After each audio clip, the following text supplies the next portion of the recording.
Hi friends, అందరూ ఎలా ఉన్నారండి? బాగున్నారా? నేనైతే చాలా బాగున్నాను. మీరు అందరూ కూడా బాగుండాలని కోరుకుంటున్నాను. ఈరోజైతే నేను అల్లం చట్నీ అలాగే బాక్స్లోకి పొటాటో కర్రీ చేశానండి. ఇవ్వండి, ముందుగా అయితే 2 పచ్చిమిరపకాయలని ఇలా 2గా కట్ చేసి ఆయిల్లో వేసి బాగా వేపుకుంటున్నానండి. అలాగే చిన్న అల్లం ముక్క కూడా బాగా వేపుకున్నానండి.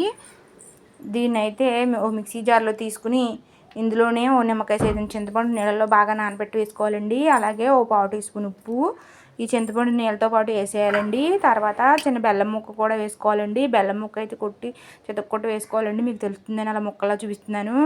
ఇప్పుడైతే పావు టీ స్పూన్ జీలకర్ర వేసి బాగా ఫైన్ పేస్ట్ కింద చేసుకోవాలండి. అంతే, అల్లం చట్నీ రెడీ. ఈ అల్లం చట్నీ అయితే చాలా బాగుంటుందండి.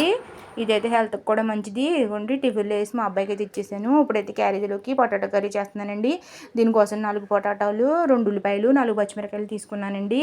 అలాగే వాటన్నిటిని ఫైన్గా ఉల్లిపాయ ముక్కలు కట్ చేసుకున్నానండి. మేము ఉల్లిపాయలు కట్ చేసుకునే దాంట్లోనే కట్ చేస్తానండి. ఎందుకంటే పొద్దున్నే వంట హడావుడి కదండి, అవ్వదు. ఆ టైప్ కుక్కర్లోనేమో పిల్లోడికి రైస్ రెడీ చేస్తున్నానండి, బాబుకి. ఇప్పుడైతే కుక్కర్ పెట్టానండి. ఇంకొక స్టవ్ మీద కుక్కర్ పెట్టి ఒక 3 స్పూన్లు ఆయిల్ వేసుకుంటున్నానండి. ఇందులో అయితే అందులో ఉల్లిపాయలు కట్ చేసాం కదండి, ఉల్లిపాయలు కట్ చేసుకునే దాంట్లో ఆ ఉల్లిపాయలు అయితే వేసి బాగా వేపుకుంటానండి. పొద్దున్నే లంచ్ బాక్స్ పెట్టే వాళ్ళకి మనకైతే చాలా కంగారుగా ఉంటుందండి. ఒక పక్క బాక్స్ తయారు చేయాలి, అలాగే వాళ్ళకి టిఫిన్ వేయాలి. మళ్ళీ మా మా జిల్లా గోదావరి జిల్లాలో అయితే మళ్ళీ వర్షాలు పడుతున్నాయండి. మీకైతే ఎలా ఉందో కామెంట్ చేయండి. ప్లీజ్ ఫ్రెండ్స్, నా వీడియోని ఒక లైక్ వేసుకోండి ఫ్రెండ్స్. సబ్స్క్రైబ్ చేసుకోండి ఫ్రెండ్స్. ప్లీజ్ ఫ్రెండ్స్, మీరైతే ఎక్కువ మంది లైక్ చేసుకుంటే నేనైతే ఫుల్ డే వ్లాగ్ వీడియో పెడతానండి. నేనైతే వ్లాగ్ చేయడం కొత్తగా స్టార్ట్ చేశాను కదండి. ఏదైనా పొరపాటు కనుక చేస్తే క్షమించండి. అలాగే నా వీడియోని లైక్ చేసి షేర్ చేయండి. ఇదిగోండి, ఇప్పుడైతే ఉల్లిపాయ ముక్కలు వేసి బాగా వేపుకుంటున్నానండి. ఇందులోనే ఒక స్పూన్ ఉప్పు కూడా వేసుకుని అలాగే ఓ 4 పచ్చిమిరపకాయలు కట్ చేసుకున్నాం కదండి, అవి కూడా వేసి బాగా వేపుకోవాలండి. ఇలాంటి కర్రీలో ఎక్కువ కారం వేయకూడదండి, పచ్చిమిరపకాయలు వేయాలండి. ఆ బంగాళదుంపలను అయితే పైన ఉన్న పీల్ తీసేసి చిన్నగా ముక్కల కింద కట్ చేసుకున్నాను కదండి. బంగాళదుంపలు ఎప్పుడు నీళ్ళలోకే కట్ చేసుకోవాలండి. బయట కట్ చేసుకుంటే మామూలుగా విడిగా పెట్టుకుంటే నల్లగా వచ్చేస్తాయి. ఆ బంగాళదుంప ముక్కలను అయితే ఇందులో వేసి బాగా కలుపుకుంటున్నానండి. ఇలా ఉల్లిపాయ ముక్కల్లో బంగాళదుంపలను అయితే వేపితే బంగాళదుంప ముక్కలు అయితే బాగా సాఫ్ట్గా ఉంటాయండి.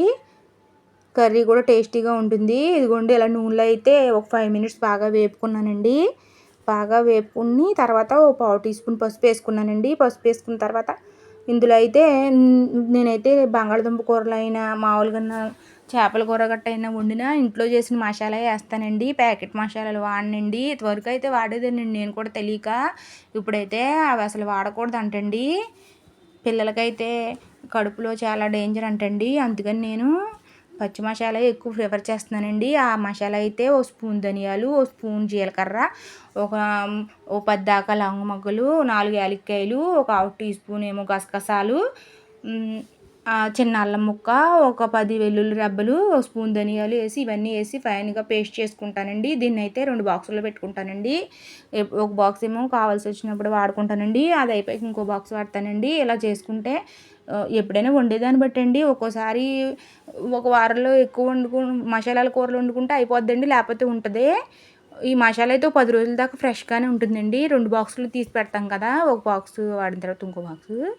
ఇవ్వండి, ఆ మసాలా అయితేనే వాడతానండి నేను. ఇందులో ఈ కూరలో అయితే ఒక రెమ్మ కరివేపాకు కూడా వేసానండి. ఇప్పుడైతే ఆ మసాలాని ఇందులో ఒక స్పూన్ వేసానండి, చిన్న స్పూనే. పిల్లలకు కదండి, ఎక్కువ వేయకూడదు, తక్కువే వాడాలి. ఆ మసాలా కూడా వేసి బాగా వేపుకుంటానండి. బంగాళదుంప ముక్కలకి నేను వేసిన పసుపు, ఉప్పు, ఈ మసాలా అన్నీ బాగా పట్టేదాకాని కూర మొత్తానికి అయితే ఒక పావు గంటలో అయిపోతుందండి. మసాలా కూడా వేసి బాగా వేపుతున్నానండి. ఇంకోండి, ఇలా బాగా వేగిన తర్వాత ఇందులో అయితే అదిగోండి వాటర్ పెట్టుకున్నాను కదా, గ్లాస్ వాటర్ పోసేస్తాను. పోసి కుక్కర్ మూత అయితే పెట్టి విజిల్ పెట్టేస్తాను. ఎక్కువ కూరలు అయితే కుక్కర్లోనే వండుతానండి. పొద్దున్నే క్యారేజీ పెట్టేటప్పుడు ఇలాంటి కుక్కర్లో ఉండే కూరలు అయితే త్వరగా అయిపోతాయి, అలాగే టేస్ట్ కూడా బాగుంటాయండి. బెండకాయ కూర అయినా చిక్కుడుకాయ కూర అయినా ఇలా నేను కుక్కర్లోనే ఉంటానండి. అదిగోండి ఒక స్పూన్ కారం కూడా వేసి బాగా కలిపి ఆ గ్లాస్ వాటర్ పోసి మళ్ళీ బాగా కదుపుకుని కుక్కర్ మూత అయితే పెట్టేస్తానండి. ఇంకో విషయం చెప్తానండి, కుక్కర్ మూత పెట్టేటప్పుడు ఈ కుక్కర్లో కనుక మనం ఎప్పుడైనా అన్నం వండినట్టయితే ఆ అన్నం కుక్కర్ మూతలోకి వచ్చేసి విజిల్ ఒక్కోసారి రాదండి.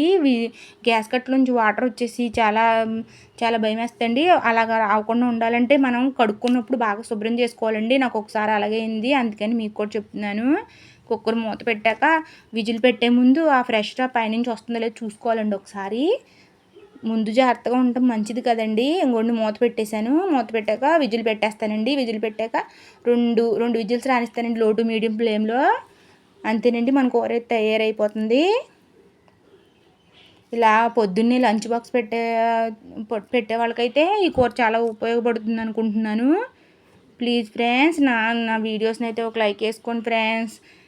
పక్కనున్న బెల్ ఐకాన్ అయితే కొట్టండి ఫ్రెండ్స్. సబ్స్క్రైబ్ అయితే చేసుకోండి. ఇవన్నీ 2 విజిల్స్ వచ్చేసినాయి. వచ్చేసిన తర్వాత ఆఫ్ చేసేస్తాను గ్యాస్ అయితే. తర్వాత ప్రెషర్ అంతా పోయిన తర్వాత విజిల్ తీసేసి మూత తీస్తున్నానండి.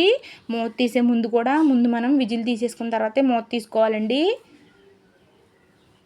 చూసారా, వాటర్ అంతా బాగా ఎగిరిపోయినాయి. మళ్ళీ ఒకసారి గ్యాస్ వెలిగించి బాగా కలుపుకోవాలండి. అంతేనండి, కూర రెడీ. నేను ఇప్పుడైతే లంచ్ బాక్స్ రెడీ చేసేస్తాను.